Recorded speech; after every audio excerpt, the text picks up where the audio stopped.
Hey everybody, we're back. It's been a couple of months since we've done any kind of live video, any kind of investigation preview, any kind of anything as it pertains to previewing what's to come. And it's because it's been a while since we've done an investigation. The last investigation we did was late January, the residential investigation of Sharon Springs, the farmhouse there, which we're going to go back to in a couple of months.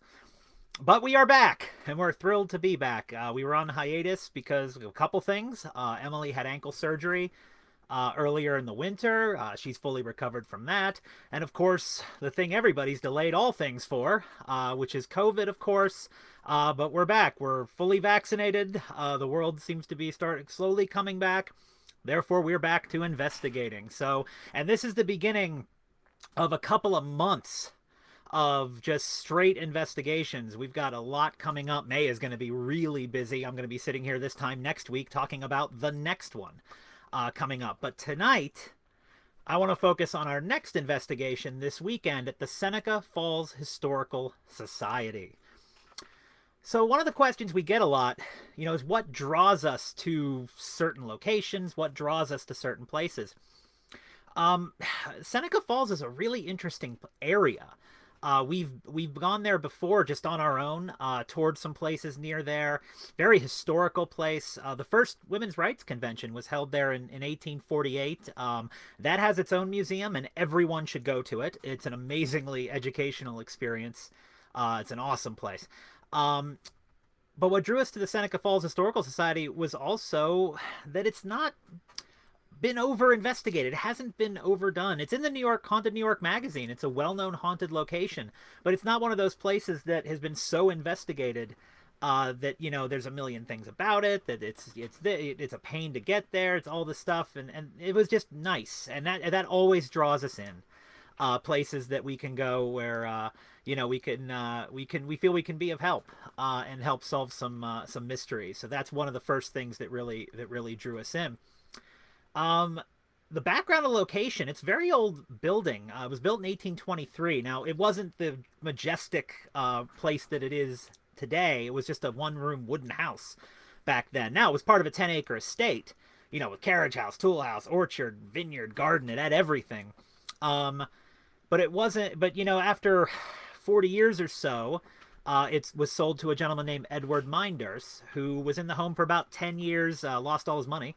But then it was sold to a woman named Ellen Partridge, and she's really responsible for making it into the 23-room home that it was. And the building that stands there now is what pretty much she turned it into. Now, the Becker family is the family that lived there the longest. They lived there about 70 years, having moved in 1891. So there's a lot of history and a lot of different people in and out of the home. And what's interesting is that the reported spirits in the home, come from different eras, come from different groups. And I'll talk about, because there's three main spirits that people have talked about in this location for a long time. But what's interesting about it, a lot of the places we go, it's, the things within the home tend to be haunted, like the displays, the authentic for things like that seem to have spirits attached to them.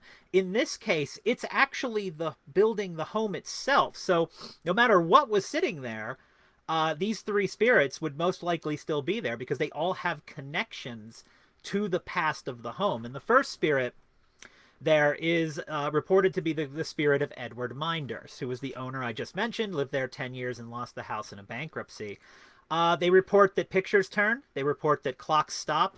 My favorite story that I saw was a couple years ago, they apparently had a bat, like a small bat in the house, which happens in old houses. And they were determined. They came in one day just determined to get this thing. We're getting it out of here. And they had no idea where to start looking. They were just going to start at the top and work their way down. And they heard pots and pans rattle in the kitchen. And they went into the kitchen, and the bat was there. And the bat was way too small to have moved those pots and pans on their own. And it's been theorized that Edward may have had something to do with it, which is a really cool story. So we're obviously going to put a camera in the kitchen and try to see what we can get there. The second spirit, Mary Merrigan, was a caretaker of children for the Becker family, the family that moved in after Edward lost house, the family that lived there for 70 years. She was the caretaker, kind of a nanny, I guess. And she developed dementia in the early 1930s, and they had her, they put her in the hospital for it. And it's a very creepy story. But apparently, reportedly, the the parents of the Becker parents woke up one night and she was standing in their bedroom. Mary was standing in their bedroom, and it was like, whoa, did the hospital let her out? And they contacted the hospital, and it turned out she had passed away a couple hours before. That's a pretty creepy story. And reading the reports and the stories, it would seem like her spirit became what they call like a crisis spirit. Like it showed up in the Becker family's lives before something happened. At least that's how the story implies it. It's very interesting, and that's a really creepy story. And there actually is some audio evidence apparently that had been captured that they believe is her. It was captured about 20 years ago. I haven't seen it, haven't heard it, but if so, maybe she'll talk for us or answer some of our questions when we're up there. Hope so. Hope to make contact with Mary. One of the other spirits there is reportedly the spirit of they call it a young Irish girl. She wasn't one of the Becker children, was apparently like a companion or a friend that lived in the house, died at the age of 15. Very young, and nobody seems to know her name. They might know her name, but I haven't seen it anywhere. Maybe she'll tell us. We have in the past been very successful at getting spirits who were previously nameless to tell us their names, like Michael at Grapevine Farms, for example, who was just known as the sad boy in the basement. So maybe, who knows? Emily is excellent when it comes to dealing with the spirits of children. She's way more likable and nice than I am, I guess. So we're gonna see if the spirit of this child wants to come and hang out with Emily for a little while we're there, because we'd love to get to know her story, even potentially get to know her name and some of the details surrounding her. Those are the three main spirits that are talked about. There's another story that comes out of there that's fascinating, unsubstantiated, but apparently over the years, some folks have claimed to see the spirit of Susan B. Anthony in the home, apparently disposing of alcohol. There's no evidence to back this up, but that's an interesting one. Very famous spirit. It would make sense a little bit if you think about the history of Seneca Falls. Susan B. Anthony was up there several times. So, you know what? Obviously, we will attempt to communicate there too. Who knows? Maybe the stories are true. Maybe we can get the first evidence that's been captured of Susan B. Anthony's spirit. I don't know. It was really interesting when reading the history. That story is fascinating. So it's nice when you have a location where the spirits kind of, except for the young Irish girl, have names attached to them. We know their history, so it allows us to ask kind of specific, pointed questions to know who we're talking to, and getting knowledge about their background will help us ask intelligent questions about who it is that we're talking to, because that's important too. You don't want to you want to at least come in with some common frame or common reference of the time period, the life lived by the person, and having their name is a great start, because most of the time we don't. So the details on the location itself, because those are the spirit stories behind it, but the location itself is big. That's kind of our theme for May. Seneca Falls is very large, and the place we're going next is huge. But Seneca Falls Historical Society, the Becker Mansion, has 23 rooms in it. A lot of smaller rooms, like main corridors. This is where the stationary cameras become so much more important for us, because a lot of the times when we investigate, like when we investigate a smaller location, or a location that's not as spread out, like the Worcester Inn in the past, or Grapevine Farms, for example, we're on camera in the stationary cameras a lot of the time. These next couple of locations we're going to do, that's not going to be the case. The stationary cameras become so much more important, because they're going to be where we aren't going to be. And it's actually the handheld cameras that we use, that we carry around room to room with us, that are going to become so much more important, because they're actually going to catalog the investigation, whereas the stationary cameras are going to catalog everything that goes on around the investigation. Now, as we've been sitting still here for the past, 3 months not investigating, we haven't been completely still. We have spent the last couple of months changing over a lot of the equipment. Maybe not changing over, but upgrading a lot of the equipment that we use. Um, Mainly because we needed to get more efficient from a battery standpoint. Our previous residential investigation at the Sharon Springs farmhouse, if you've seen the video, you'll hear my frustration in it. A door closed behind me, and I was unable to prove or debunk it as paranormal because the camera that was covering me, the battery got disconnected somehow, and the battery kind of died out, and we didn't get it. I don't think the batteries died due to anything paranormal. They just died because sometimes the connections are weird. That has been irritating me a lot ever since. And because of that, what I've done is I have changed the entire setup of our stationary cameras to give them longer battery life.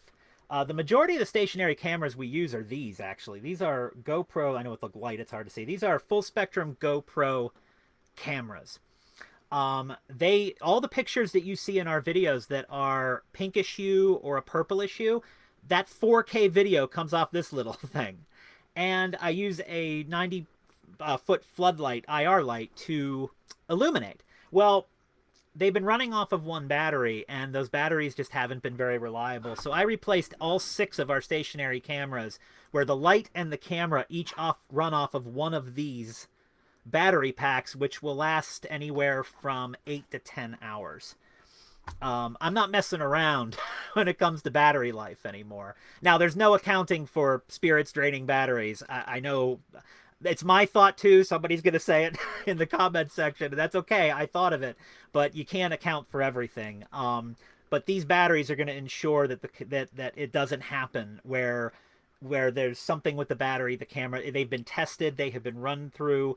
I've spent the last 3 months making sure this will work. Now, granted, something always goes wrong in every investigation, but the stationary cameras now have a conceivable 10-hour battery life instead of me having to change the batteries every 2 hours.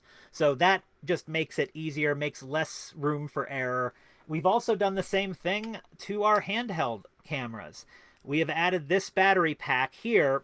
So instead of changing the battery on this 4K camera every 45 minutes in night vision, this will give us up to 4 hours of battery life sustained. So we don't even have to stop recording on it. All in an effort to maximize the amount of footage we take, minimize the amount of battery issues that we have, and hopefully be able to just capture more quality evidence. Because if the cameras don't work, we got nothing.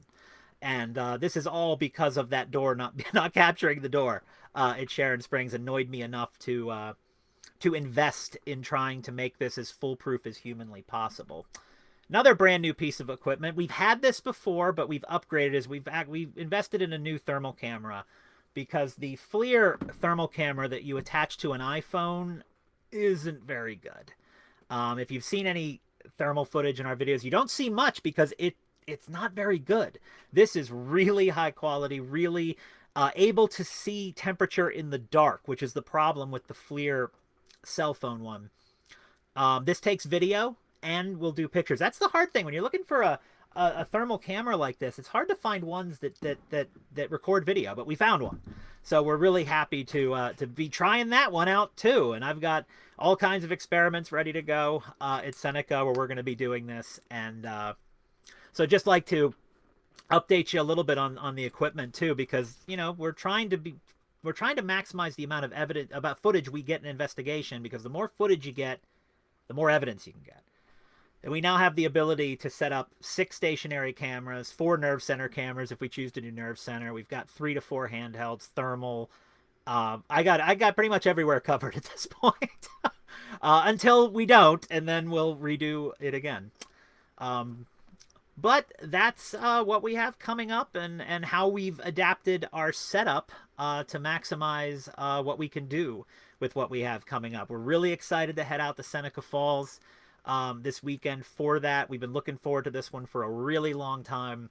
We'll probably talk to you again while we're there because we usually do that.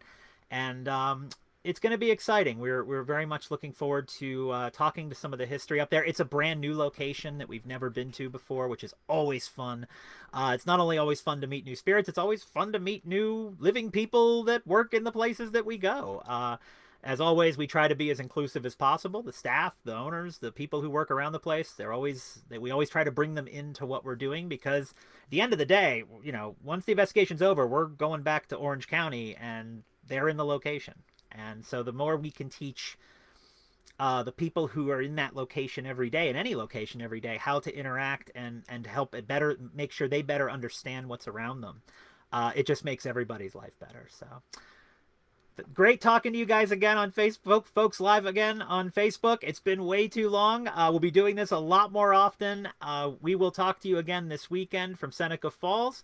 Thank you for watching, and have a great night.